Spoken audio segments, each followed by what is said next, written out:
So thank you all for being here today. As a reminder of what you're doing, we are here today to learn from our wonderful esteemed faculty at MSU Denver from the social work department to hear specifically about macro mezzo social work and what those words mean and what it means to do that kind of work, and kind of give folks a sense of the different pathways within the social work profession, and in particular what folks do and how you proceed on a pathway for macro work. And I did not introduce myself. I am Samantha Montague. I am the director of the social work office at MSU Denver. So I oversee our student success professionals, your advisors, as well as working in our operations finance front office work.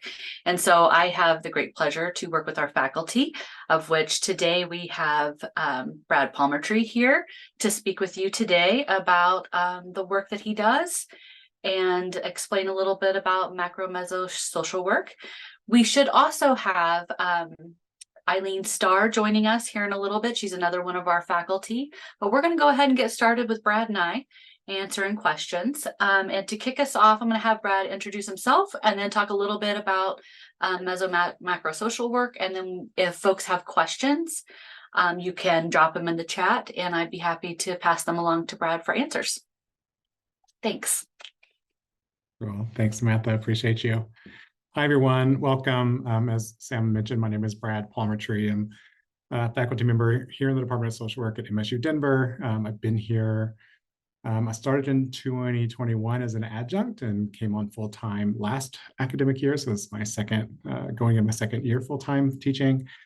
I have spent almost 20 years in nonprofit land, as I call it, as a macro social work practitioner. Both my undergrad and graduate degrees are in social work. And to be honest and fair, I started my career in social work wanting to be a therapist. So I went into undergrad, wanted to be a therapist, and I took a policy class in undergrad that completely changed my life and changed the trajectory of my career. And I'll talk a little bit more about my experience a little bit later, but just to give you kind of a high-level overview. And then so I worked in healthcare policy for a little bit at an undergrad as a community organizer.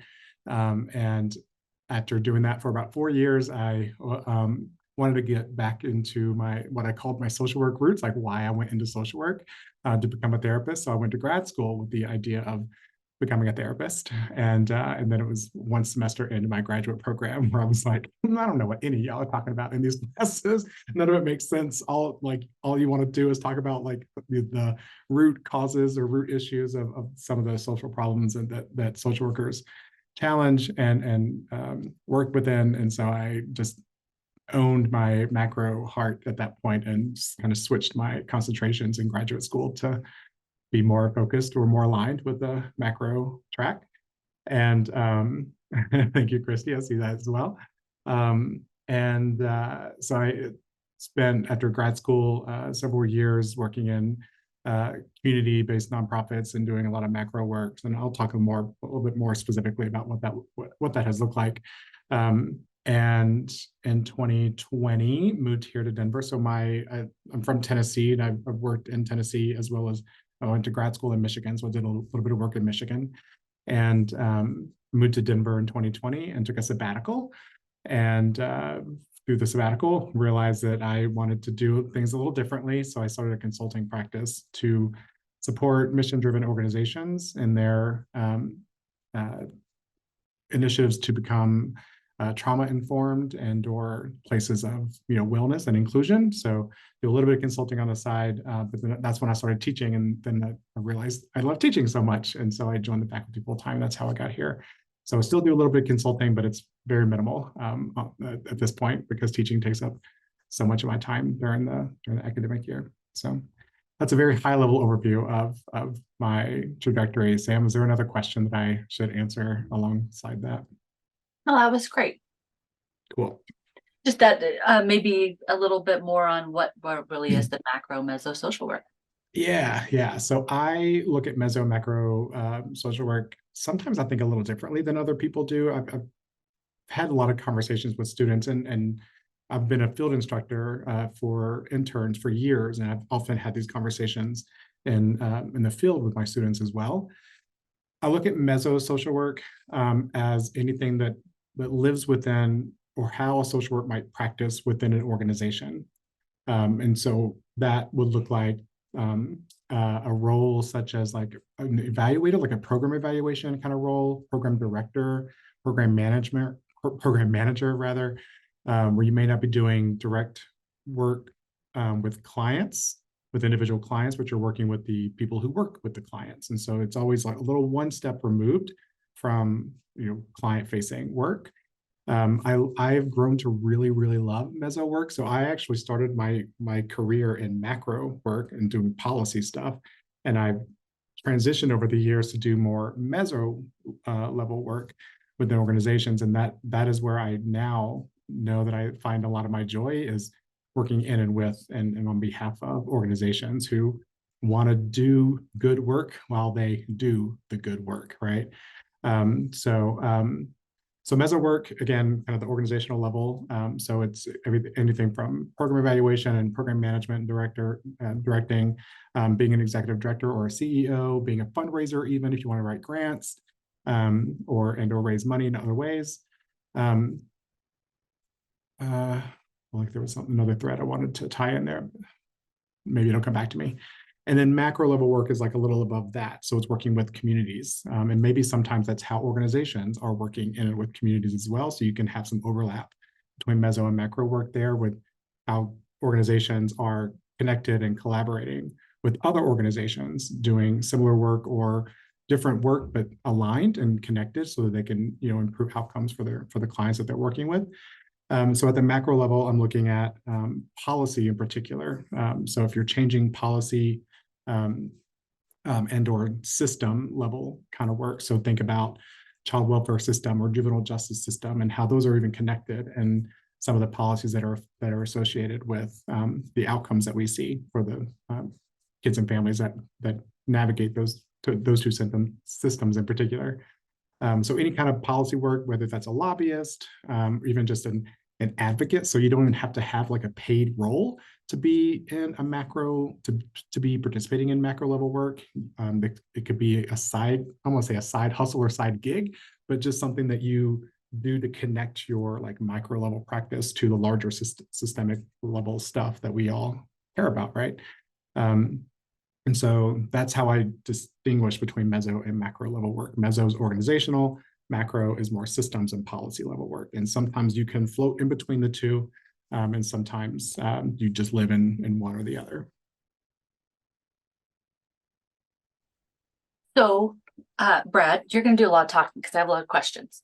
Okay, and so if anybody else, so I have some questions that I'm going to facilitate with Brad to talk a little bit more about this, but if you have a question, feel free to pop it in the chat or raise your hand and you can unmute and ask directly if you'd like to. So Brad, where might mezzo macro social work show up in our curriculum? What classes might you take? So someone mentioned taking a policy class and that kind of opened their eyes to this kind of work. Where else might they see it? Because I hear, sometimes it seems very obvious, and then there's other times where, that work or that discipline is kind of talked about, almost kind of veiled within something else, kind of how you talked about how you can kind of be in a middle area. So how does this show up in our curriculum and the classes that folks take? Yeah. So I think you'll find it in several different places, some of our required courses and some of our electives as well. And it depends on which program that you are engaged in, whether that's the BSSW program or the MSW program. So I teach across both programs. I live within the BSSW team, but again, I do kind of teach across both programs. So I have some insight on MSW side, but I have more insight on the BSSW side. So just want to say that with a caveat. If Eileen were here, she would be able to speak more to the MSW side, perhaps. So at the undergraduate level, you have classes such as a GP or Generalist Practice 3, as it's now called. That might change in the next couple of years. We are redesigning our curriculum, so that's another story. But Generalist Practice 3, it can be renamed to Social Work Practice with organizations and communities. So that's where you, in that class, so I'm the course lead for GP3 at the undergraduate level. And in that class, you do a community asset mapping project, which is a kind of a community-focused and participatory focused community intervention. You also do an organizational assessment to get to know your organization in and out, from the board of directors and the financials to the programs and services that are offered and everything in between.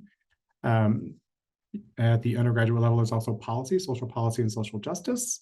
That's a very obvious macro focus as well. There's at least one elective. I'm trying to think of others. I should have prepared for this, but there's one elective at the undergraduate level called Leadership and Program Administration that gives you insight into your own leadership styles and capacity and skills, but also how to effectively run programs, right?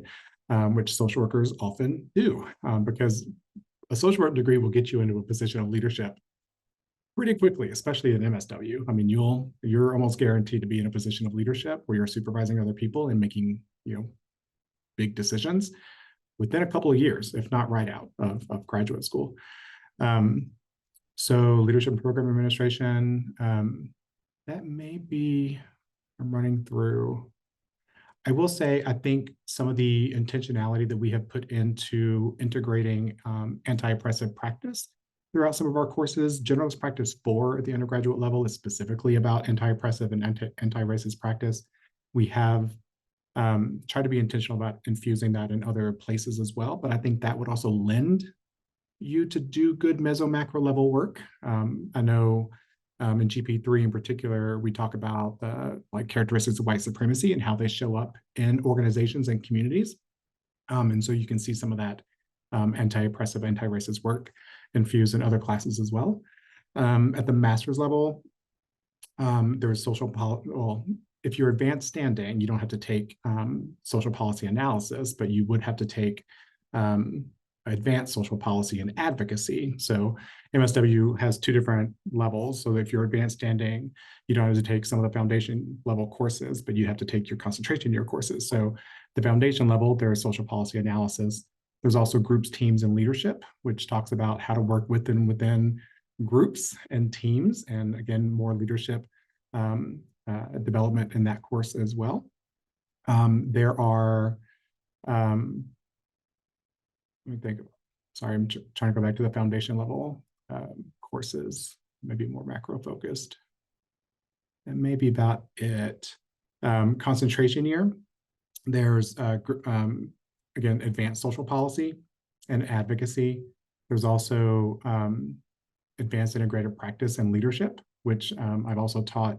And in that course, there's, again, a focus on leadership, but also on program administration and program development, because you do some projects in there that after doing some community assessments, you develop a program for your agency, a fictional agency.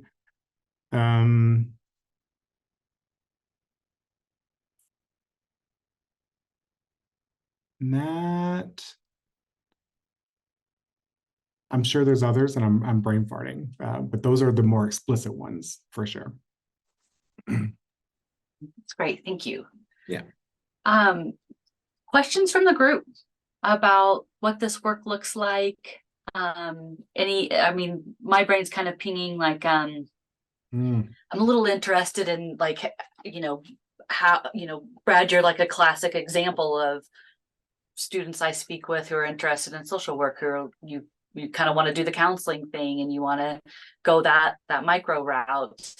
And so I don't know if maybe there's anything more we'd like to ask about, for folks who are thinking, well, I also wanted to, think about counseling and things like that, and how did Brad make that transition? Maybe something else to speak on. And then Brad, I did also think, perhaps we want to talk about what we recently did, the policy conference, if that's applicable to this work as a good example of kind of community coming together and how MSU led that. Yeah, absolutely. Yeah. So for those who weren't So also, I just want to say, Christy put something in the chat. There's a course, organizational development and change. I forgot that was, I think, is that an elective, Christy, I believe? Yeah, that's an elective in your MSW course in your concentration year, I believe, as well. Um, so for those who aren't aware, we had our MSU, our social work policy conference on Friday, and it was specifically focused on social work licensure. And we chose that topic because last year, the holders of every social work licensure exam in the country, it's an organization called the Association of Social Work Boards, ASWB, they released a decade worth of data on exam pass rates that advocates have been asking for decades, but they always said they didn't have it. And then they had this big racial reckoning in 2020. It was like, oh, well, turns out we do have it. And here's our data, and it's not pretty.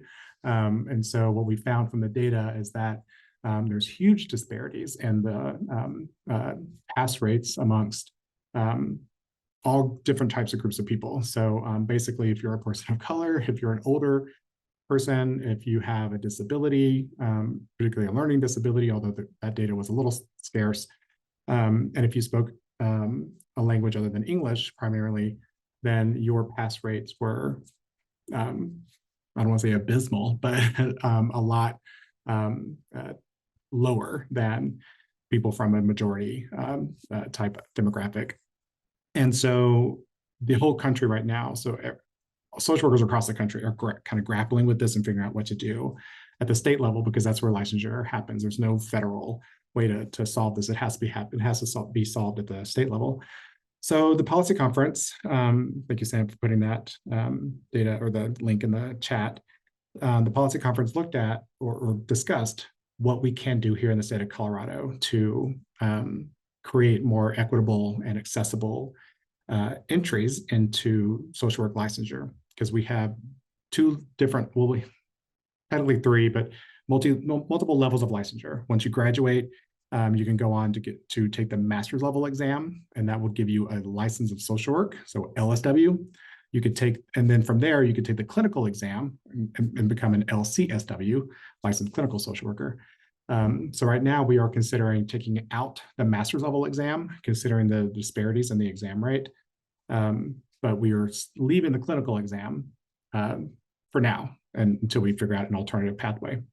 So we decided to focus the conference on that topic because, first of all, I love talking about policy in a way that where social workers are directly impacted by it. So often we come together for these conversations and we're talking about our clients or our communities, the people that we serve, which is great. And sometimes I love to, bring it back to us and how we are affected by policy and how we can change policy that we are also affected by, right? So, so we will be introducing legislation, and when the General Assembly opens up in January, we will be introducing legislation to remove the master's level exam. Again, keeping the clinical there for now. And it's such an important conversation because no other health profession that is licensed similar to social workers, so I'm talking counselors, doctors, psychologists, et cetera, none of them have released the same level of data, right, to show their exam pass rates. And we all know that standardized tests, whether that's the ACT, the SAT, or the GRE, all the way up to licensure exam, we know that standardized tests are implicitly biased. We've had decades of data on that. And so as social workers, we are charged with taking up the charge, right, with leading in these efforts. And so I think it's super important that social workers are engaged in that conversation, and not just engaged in the conversation, but engaged in the advocacy efforts to get rid of the disparities as much as we possibly can, right? And so again, we're still looking for alternative pathways at the clinical side. There are a number of states who will be taking action in the spring when their legislative sessions open up as well. One has already, Illinois has already taken away the master's level exam, and they have created an alternative pathway for the clinical exam. They didn't take it away, but they created a pathway for it. And I think Rhode Island has done some things as well. But anyway, so it's just important to stay on top of this stuff because it directly relates to your ability to practice as a clinical social worker.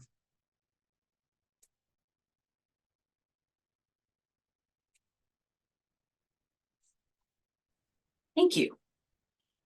The policy conference is just one of 3 that the MSU Denver Social Work Department puts on with our faculty expertise. So for those who may not be a current MSU Denver student, or who are, thinking about going into the bachelor's or master's social work program, those are really unique opportunities that we offer, and that our faculty lead along with community partners in the metro area, which I'm from Kansas. I'm new to MSU Denver, and I just think that the way that we work together with community partners here in the metro area is really fantastic, and really offers you a good opportunity to, put what you're learning into practice with adequate support and with folks that everyone's comfortable with and has some familiarity with, which is really nice. So that policy conference was very powerful, and thank you, Brad, for sharing about that.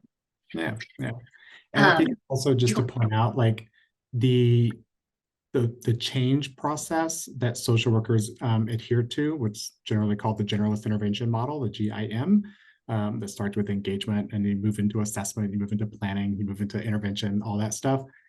That stuff is super applicable at any level of practice. And that's what I like harp on my students about. Like, you're going to use this same model, whether you're working with an individual, you're working with an organization, or you're working at the policy level, right? You're still going to engage your stakeholders. You're still going to make a plan of action. You're going to make an assessment. You're going to collect some data, and you're going to create some change, right? So what does that change look like at the policy level? It's an intervention. And so that means introducing a bill. You don't have to do that. We have smarter people at the Capitol who are putting all that language together, right? Any one person can create a new law. It doesn't matter who you are. You don't need a law degree. You don't need to be elected. Like, if you just have an idea and you have a relationship with your legislator, I mean, you don't need that, but it's helpful. But if you have an idea and you have a relationship with a legislator who's willing to run the bill, you can change the world. I mean, at least your world, your part of the world, right? And so that's what I love about our field, about our profession, because you can use that same generalist intervention model no matter where you are in practice.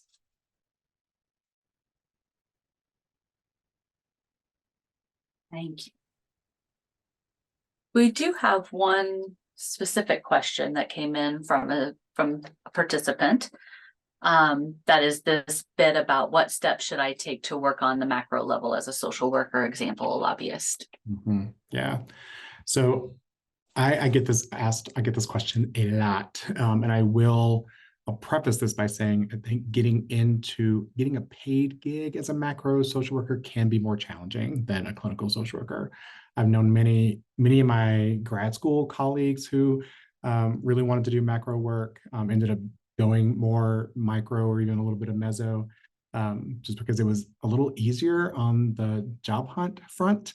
And I've heard that from others. That was my experience as well undergrad. And I was a lobbyist out of undergrad, and I had all this experience in the macro world before grad school. And then after grad school, it took me 6 months to say yes to a job, because I was a little picky, although I had opened myself up to the entire country and had different organizations fly me for final interviews all around the country. But it needed to be the one. And it was a little difficult, right? And I had to, this was the most challenging part after grad school, is that I was applying to these positions that may not have called for a social work degree, right? Because a lot of macro positions won't require an MSW. They might require a graduate degree, but they'll prefer things like a master's in public health or public administration or political science or something like that. And the ones that I was looking at, I had to defend my MSW more than once in interviews, because I was the only social worker that they were interviewing. And I'm like, well, let me tell you what social work brings to this organization and to this job, like all the lenses and the perspectives and the theories that I get to bring that most of the candidates are not going to be able to bring, because we look at systems in every possible way, right? I've been trained in this.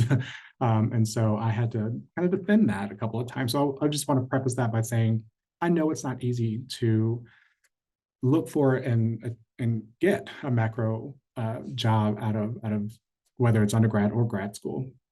And I think there are ways I think there are things you can do to set yourself up. So here, I'll tell you my experience and my story, knowing that it can't and doesn't work for everyone, but I'll tell you at least what I've done and what I've seen others do as well. I took an interest in macro social work after my policy class, like I said, and I started looking immediately for ways to be involved. It helped at the time that there was a conversation happening nationally around healthcare reform.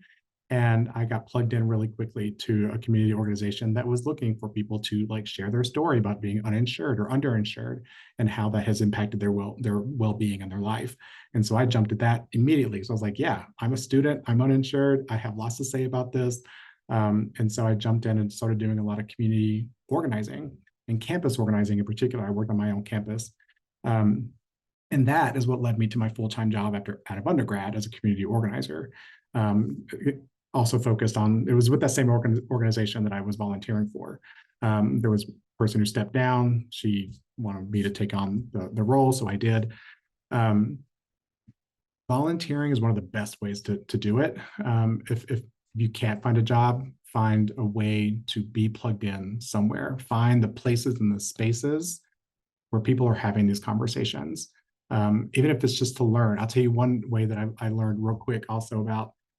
So when I moved back to Nashville, Tennessee after grad school, so before grad school, sorry, I feel like I'm going all over the place, but I'll paint a full picture, I promise. Before grad school, I was doing a lot of federal advocacy. So like around healthcare policy in particular, I got invited to the White House in 2012 to talk about healthcare reform. I was doing all that in connection with how the state was implementing healthcare reform. So that was mostly how I was practicing state and federal kind of policy level stuff. After grad school, I went down to the like city level, so working with Metro Nashville. And it occurred to me when I was in this position and more focused locally that I didn't know how our city council worked. That I knew everything I needed to know about the legislature because I was a lobbyist and I knew what I needed to know about how Congress worked, but I didn't know how Metro Council worked. And those representatives are super accessible. Like they don't have staff. I mean, here in Denver they do, but in Nashville they didn't.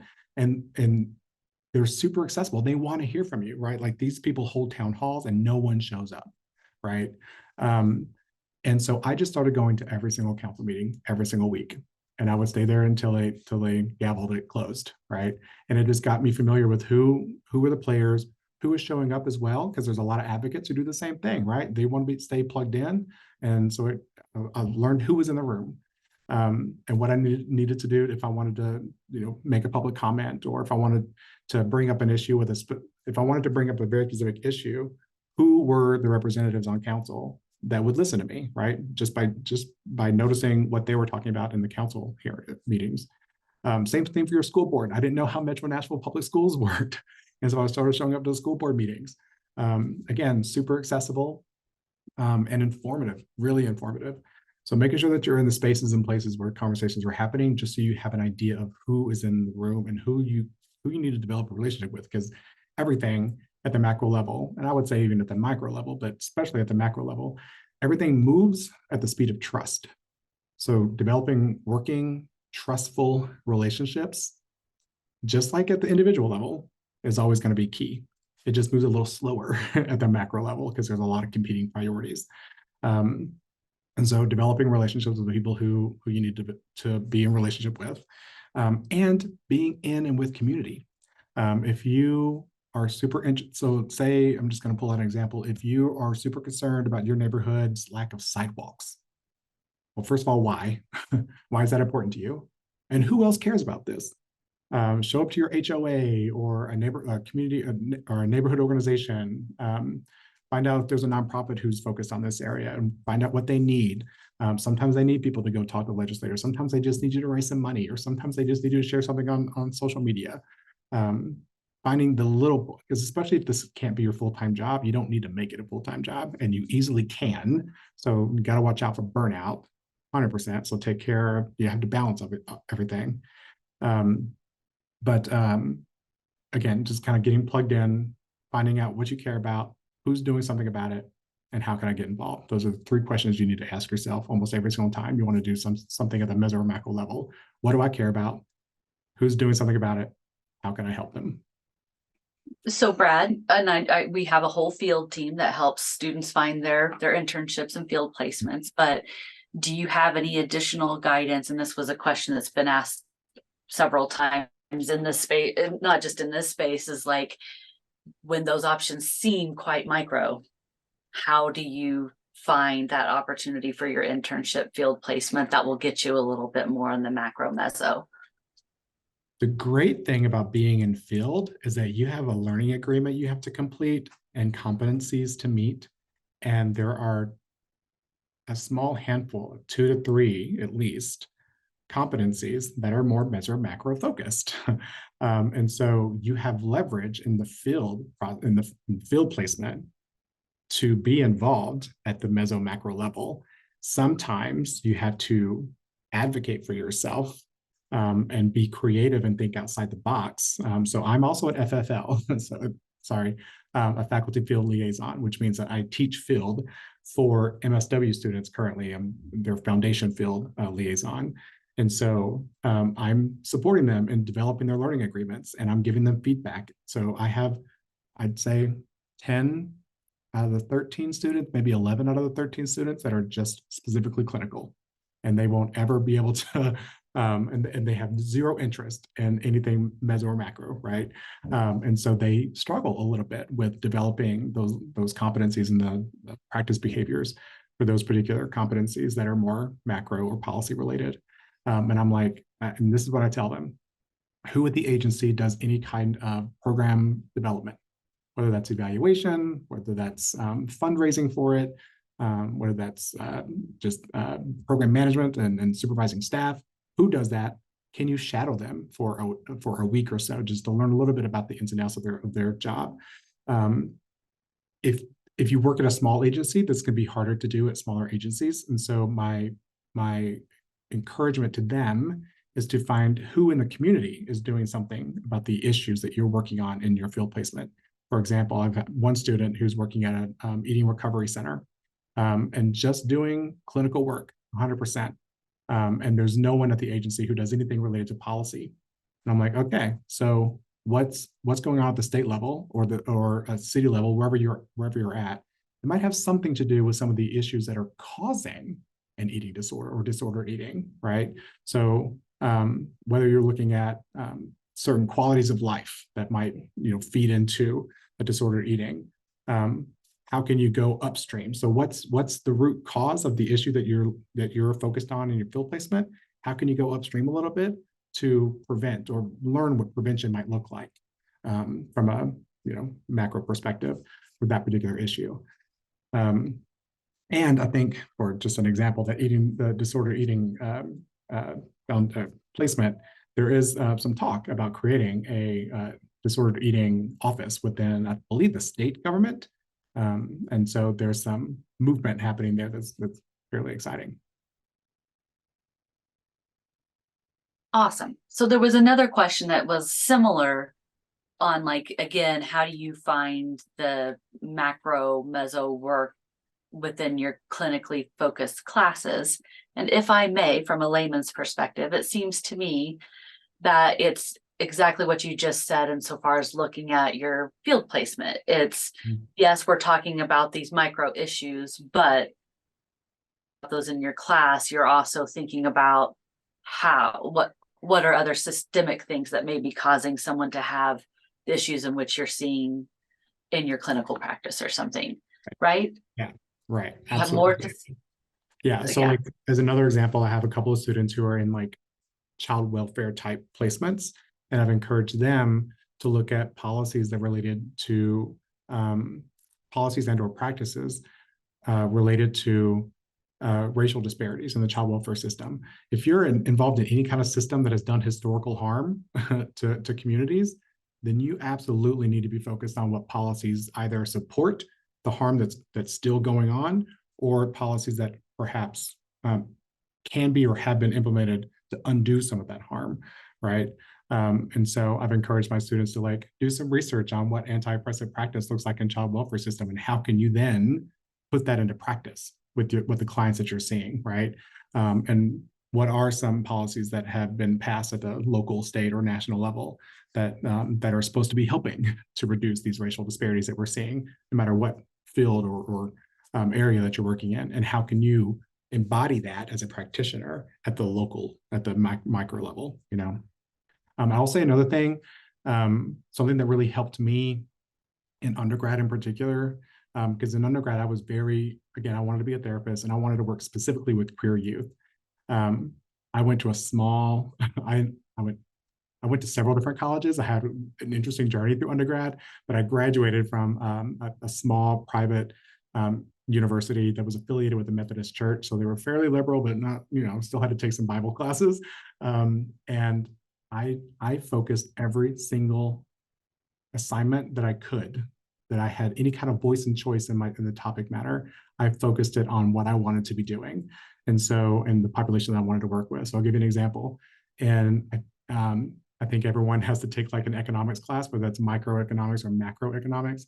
I had to take a macroeconomics class, and I wrote a paper on the economic impact of school absences for with LGBTQ youth, because schools get paid depending on their, you know, attendance rates and stuff. And so when queer kids aren't able to attend school because they don't feel safe or they aren't safe, then that has a bottom line impact on schools in their districts, right?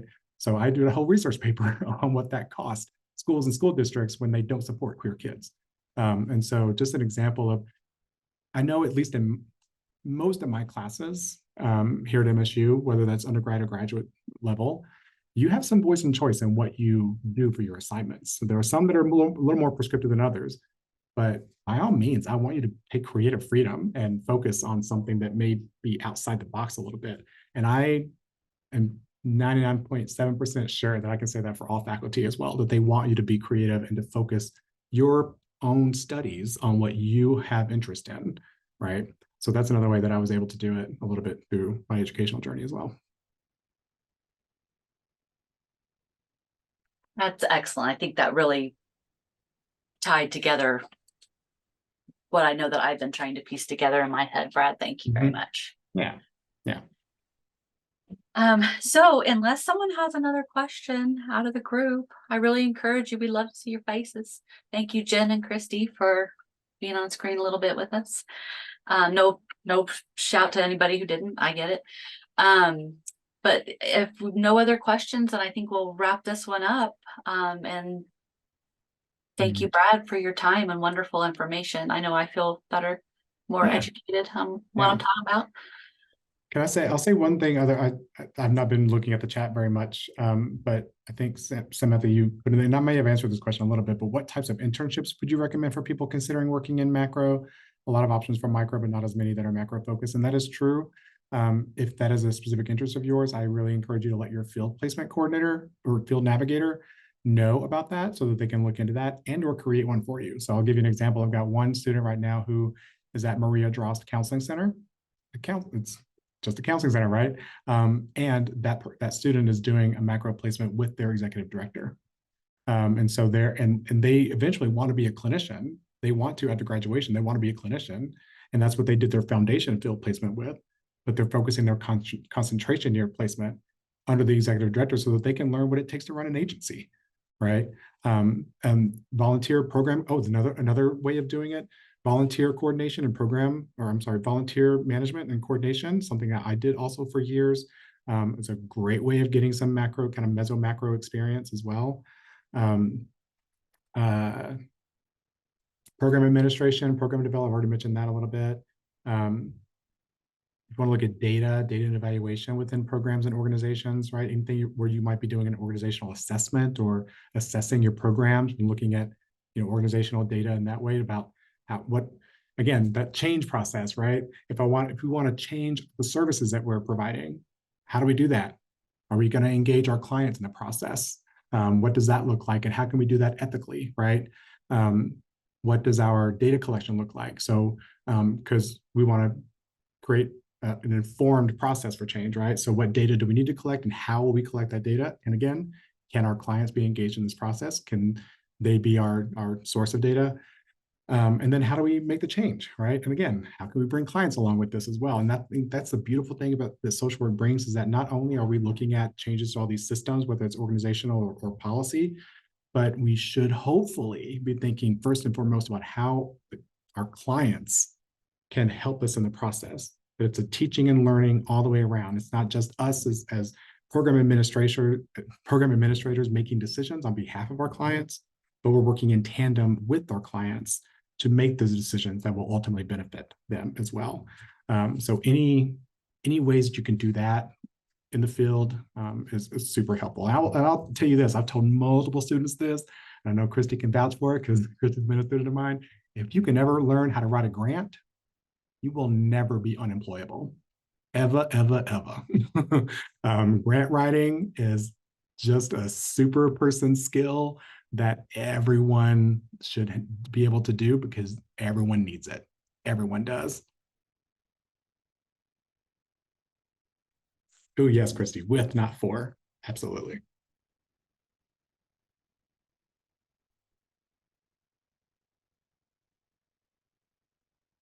All right. Well, thank you very much for your time today, Brad, and speaking with all of us. Thank you to everybody who came. And if you signed in on the check-in form, we'll be able to follow up with you and make sure you're looped in for future panel discussions and events. And I just put my email in the chat, so please reach out if you have additional questions. I'm happy to connect with you. Thanks, Brad. Yeah. All right. Signing off. Thanks, everyone.